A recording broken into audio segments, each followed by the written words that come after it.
오늘은 예수님의 스케줄 아버지 집, 예수님의 스케줄 아버지 집이라는 제목으로 말씀을 상고합니다. 지금 예수님이 마지막 강화, 제자들과의 말씀의 교훈을 지금 상고하고 있는데, 예수님은 제자들이 아직도 복음을 이해를 못하고 있기 때문에 이제 곧 혁명을 일으키면, 이제 우리가 목숨 걸고 싸워서 이기면 이스라엘을 회복하고 예수님 왕이 되시고 우리는 다 공신들이 될 거다. 그런데 예수님이 계속 하시는 말씀이 자기들의 기대와는 다르게 반대되는 말씀을 자꾸 하시니까 이제 제자들의 마음에 이제 두려움이 생기고 근심이 생기는 거예요. 그래서 예수님이 스케줄을 다 한꺼번에 일러주신 겁니다. 그래서 첫 번째 스케줄, 십자가 져야 된다, 이미 말씀했어요. 그래야 하나님이 영광 받으시고 나 자신은 죽지만 사람들에게 바로 생명 주는 것이다, 이렇게 이제 사람들을 사랑한다는 것을 말씀했는데, 오늘은 두 번째 스케줄을 말씀한 거예요. 그게 바로 아버지 집에 나는 아버지께로 가야 된다, 그 얘기를 하신 거예요. 그래서 왜 아버지께 가야 되는지, 또 그 아버지 집을 지금 예수님이 말씀하실 때 제자들도 이제 아버지 집을 가야 된다는 얘기인데 어떻게 가라는 건지, 그 아버지에 대해 지금까지 생소한데 그 아버지가 우리에게 어떤 분인지 이런 게 궁금하잖아요. 그래서 지금 예수님이 이제 아버지 집에 가신다고 하는 이 두 번째 스케줄을 제자들과 함께 더 자세하게 나누는 거예요. 바로 우리도 똑같아요. 똑같은 입장에 천국에 대해서는 별 관심이 없거든요. 이 땅에 사는 문제, 내가 신앙생활을 이 땅에서 어떻게 해서 어떻게 복되게 내가 열매 맺을 거냐, 여기에만 관심이 있지 천국은 별로 관심이 없어요. 근데 예수님은 지금 천국을 가시겠다는 거예요. 그리고 천국으로 너희들을 데리고 다시 가시겠다는 거예요. 그러니까 우리의 초점이 이제 방향이 달라져야 되는 거죠. 천국으로 우리 방향이 달라져야 되는 거예요. 그래서 세 가지로 예수님이 우리에게 아버지 집을 깨닫게 하셨어요. 첫째, 1절부터 3절까지는 아버지 집에 가시는 이유를 밝히셨어요. 지금 제자들이 마음에 근심하고 걱정하고 있으니까 예수님이 그거부터 이제 달래시죠. 너희는 마음에 근심하지 마라. 또 아버지와 내가 있다. 나만 믿어라. 그리고는 내가 아버지의 집으로 간다. 근데 그 아버지 집은 거할 곳이 많다. 내가 너희들이 거처할 집을 예비해야 된다, 이렇게 말씀한 거예요. 그러면 지금 제자들은 어디서 혁명 일으키고 어디서 자기들의 뜻을 이루려고 하냐면 지금 예루살렘에서 그걸 하려고 그러는 거예요. 예루살렘을 지금 탈환해서 예수님이 왕이 되시고 자기들이 1등 공신이 돼가지고 이제 새로운 이스라엘을 세우려고 혁명의 꿈을 꾸고 있는데, 예수님은 아버지 집으로 간다는 거예요. 거기에 거처가 많기 때문에 내가 너희들 집을 준비하러 가는 거야. 지금 전혀 엉뚱한 얘기를 하시잖아요. 막 땅의 일에 지금 막 굉장히 골똘한 사람들을 쳐다보고, 지금 내가 먼저 아버지 집에 가서 너희들이 살 집을 내가 준비할게, 이런 말씀이거든요. 그러니까 우리가 예수를 믿는다는 것은 근본적으로 방향 전환을 해야 돼요. 모든 종교는 이 땅에다가 다 목적을 둡니다. 그래서 이 땅에서 어떻게 하면 좀 더 마음에 평화를 얻을 거냐, 어떻게 하면 좀 소원을 이루면서 살 거냐, 어떻게 하면 이 땅에서 내가 최고의 행복을 누릴 거냐, 다 다 여기서 뭔가를 이루겠다는 거예요. 그 산에 들어가서 도닦는 사람들은 바로 그 산속에 그 고요한 평화가 자기 것이 될 때까지 계속 산속에 머물면서 돌을 닦겠다고 그러잖아요. 근데 우리는 차원이 달라요. 예수는 바로 그냥 하늘나라로 가겠다는 거예요. 우리를 하늘나라에 예비해 놓은 집으로 다시 부를 테니까 그때 너희들은 하늘나라에서 영원히 살 거라는 거예요. 이 차원이 다르니까 이 잘 이해가 안 돼서 예수 믿기가 힘든 거예요. 그러면 지금까지 여기에다가 모든 걸 관심 두고 살았는데 이거 어떻게 하라는 겁니까? 이게 교통정리가 돼야 되는 거예요. 그렇기 때문에 바로 우리는 방향전환이 필요하다는 거예요. 진짜 예수를 믿고 따르려면 나는 여기에 머무는 게 아니구나. 나는 예수님 따라서 아버지의 집으로 가는구나. 거기가 진짜 우리 집이구나. 이게 바로 본향의 개념이 바뀌어야 돼. 여기서 천년 만년 내 자자손손 이렇게 생각했던 여기가 본향 아니다. 나는 잠시 있다가 본향 아버지의 집으로 가는 것이다. 이것이 확실해야만 우리는 그 나라에 갈 수가 있는 거예요. 두 번째, 4절부터 6절에 보면 아버지 집으로 가는 길, 이게 또 막연한 거예요. 제자들이 생각할 때. 지금까지 뭐 하나님 나라에 간다, 그거 생각해 본 적이 없는 사람들이에요. 이스라엘 사람들은 계속 이 땅에 왕국을 세우려고 하는 거예요. 그것이 바로 구약의 개념 때문에 그래요. 구약에서 하나님이 하나님 나라를 말씀하지 않았고 이 땅에 하나님 나라를 세우겠다고 말씀했어요.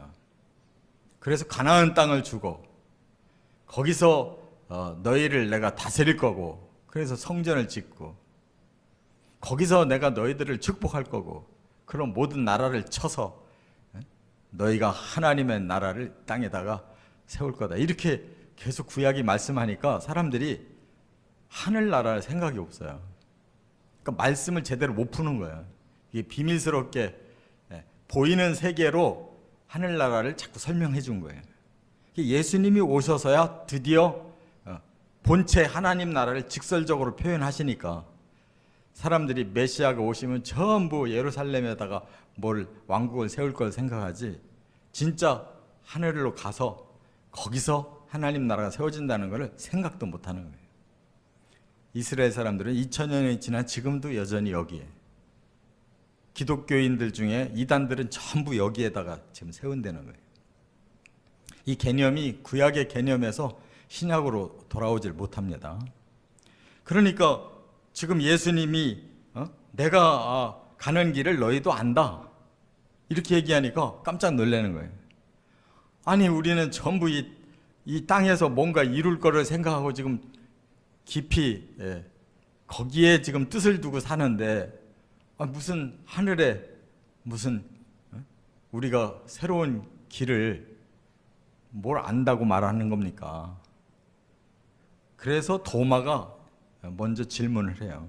어디로 가시는지도 모르는데 그 길을 어떻게 우리가 안다는 말입니까? 예수님 가시는 길도 모르는데 우리 보고 너희들이 그 길 알고 있으니까 나중에 그 길로 와라, 그런 말을 이해를 할 수가 없습니다. 그거예요. 그러니까 예수님이 유명한 말씀하신 거예요. 내가 곧 길이다. 내가 곧 진리고 내가 곧 생명이다. 이렇게 말씀한 거예요. 그러니까 천국을 가려면 예수님이 길이에요. 예수님 통해서만 가는 거예요. 아주 중요한 거예요. 예수님 통해서만 그 아버지의 집으로 가는 길이 열리는 거예요. 예수 외에는 그 길이 없어요. 그래서 사도 베드로도 그렇게 설교하잖아요. 예수 외에 그 어떤 구원의 길도 없다. 그리고 이 길이라고 하는 말은 호도스라고 그러는데, 이 길도 그렇고 진리도 그렇고 생명도 그렇고 그 앞에 정관사가, 해라는 정관사가 딱딱딱 붙어 있어요. 그게 헬라어와 우리 한글의 차이인데 아주 정확하게 그 정관사가 붙어 있어요. 그 말은 뭐냐? 한 길밖에 없다는 뜻이에요. 한 길, 한 진리, 한 생명밖에 없어요. 그러니까 이 세상의 종교는 막 길이 많아요. 진리도 많고 막 생명도 많아요. 여러 가지. 그런데 예수님이 말씀하시는 그 아버지 집으로 가는 길은 딱 한 길이에요. 그 길로 들어가면 나중에 진리를 만나게 되는 거예요. 하나의 진리를 만나요. 이 진리가 무슨 뜻이냐가 대단히 중요해요. 알레테이아라고 그러는데 이 말은 알레테이아가 알레테스라는 말에서 왔어요. 이 말은 알레테스라는 말은 아라는 부정 접두어가 앞에 있어요. 그 다음에 또 레토라고 하는 뒤에 말이 붙었는데 이 레토라는 말은 숨어 있다는 뜻이에요. 그것을 부정하니까 실체가 드러났다는 뜻이란 말이에요. 숨어서 모르는 길인, 모르는 곳인데 바로 예수님 통해서 가면 거기가 탁 밝혀지는 실체의 세상이 온다는 거예요. 지금 하늘에 대해서 다 막연하죠. 과거는 더 했는데 지금 이제 과학이 발달하니까 이 천체의 세계가 어마어마하다는 걸 알았어요. 근데 천국 없겠어요? 하나님이 지으셨는데 천체를. 이제는 어렴풋이 더 많이 알게 됐는데 진짜로 그 실체를 보려면 예수를 통해서라는 거예요. 예수가 진리다. 예수가 그 실체의 세계라는 거예요. 그 다음에 이제 생명. 그 실체에서 과연 우리가 뭐를 누릴 거냐가 중요한 거잖아요. 실체만 보기만 하면 뭐예요? 실체 안에 들어가야지. 실체 안에 들어가면 뭐를 보느냐? 뭘 얻느냐? 생명을 얻는다. 이게 조회라는 거예요. 영생이라는 거예요. 영생. 단순히 목숨을 말하는 게 아니에요. 조회는 영생을 말하는 거예요. 그게 우리들에게 주어지는 궁극적인 열매. 그래야 영원한 기쁨도 영원한 평안도 영원한 축복도 그 생명에서 얻는 거예요. 이와 같이 예수님은 아주 정확하게 아버지 집으로 가는 그 길을 다 가르쳐 주셨어요. 예수를 통해서 또 예수를 통해서 그 진리의 실체를 알고 그 실체 안에 들어가면 영원한 생명을 누린다는 거 깨달으시 바랍니다. 다른 종교에 이런 거 있어요? 없어요. 끝으로 세 번째 7절부터 14절 아버지를 알고 싶은 궁금증. 그러니까 이제 한 단계 제자들에게 더 깊이 아버지 집이 느껴지잖아요. 그럼 그 아버지 집보다 더 중요한 건 그 아버지잖아요. 그 아버지를 알아야 아버지 집도 아버지 집을 가는 길도 더 이제 구체적으로 들어갈 수가 있는 거죠. 그래서 예수님이 너희가 이미 아버지를 봤다. 그렇게 얘기했거든요. 그러니까 어떻게 해서 아버지를 보냐면 나를 보면 곧 아버지를 보는 것이다. 이렇게 말씀했어요. 결국은 하나님과 예수님은 한 분이라는 거예요. 이게 삼위일체론의 그 근거예요. 나를 봤으면 아버지를 본 것이다. 또 내가 아버지 안에 있듯이 너희가 내 안에 있으면 바로 아버지의 일을 함께 하는 것이다. 이게 굉장히 철학적이죠. 그래서 지금 예수님은 아버지의 집에 가서 아버지의 일을 하려고 하는 거라는 거예요.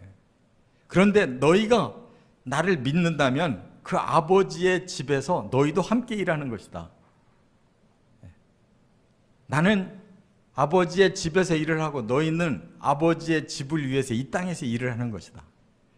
다 협작하는 거예요. 협작. 그래서 너희들만 혼자 일하게 놔두지 않는다. 너희들이 기도하면 내가 하늘에서 듣고 내 이름으로 기도하면 하나님께서 너희들에게 모든 걸 시행해 주실 것이다.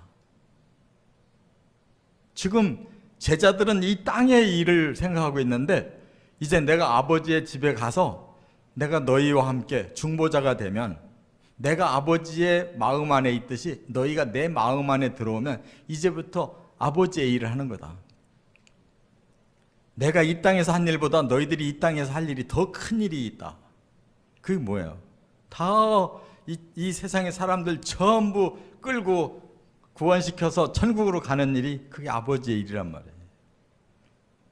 예수님은 33년 일하셨지만 우리는 인류가 계속 되는 한 지금 2000년 동안 그 아버지가 원하는 일을 하고 있는 거예요. 예수님의 중보를 통해서. 목적은 전부 아버지 집에 있는 거예요. 왜 전도하고 왜 교회 세우고 왜 구원시키냐면 전부 아버지 나라를 위해서예요. 아버지 나라에 다 데려가기 위해서. 이게 큰일이고 이게 아버지의 계획이고 아들의 계획이고 우리의 계획이라 그 말이에요. 할렐루야. 그러면 아버지를 알면 다 모든 게 다 통하는 거예요. 다 깨달아지는 거예요. 이렇게 지금 함으로써 결론은 뭐냐? 아버지께 영광을 돌리자 않아요. 아버지의 뜻을 이루어드리자. 그리고 우리는 그 나라에서 이제 주님의 일을 한 그 칭찬을 받게 될 것이, 그 축복을 누리게 될 것이. 이 놀라운 비밀을 예수님은 14절을 통해 다 말씀했어요. 천국을 다 말씀했다고요. 천국이 어떻게 가는지, 지금 여기서 우리가 살면서 천국 일을 어떻게 하는 건지 다 원리를 다 알려주셨어요. 깨달으시기를 주의 이름으로 축원합니다.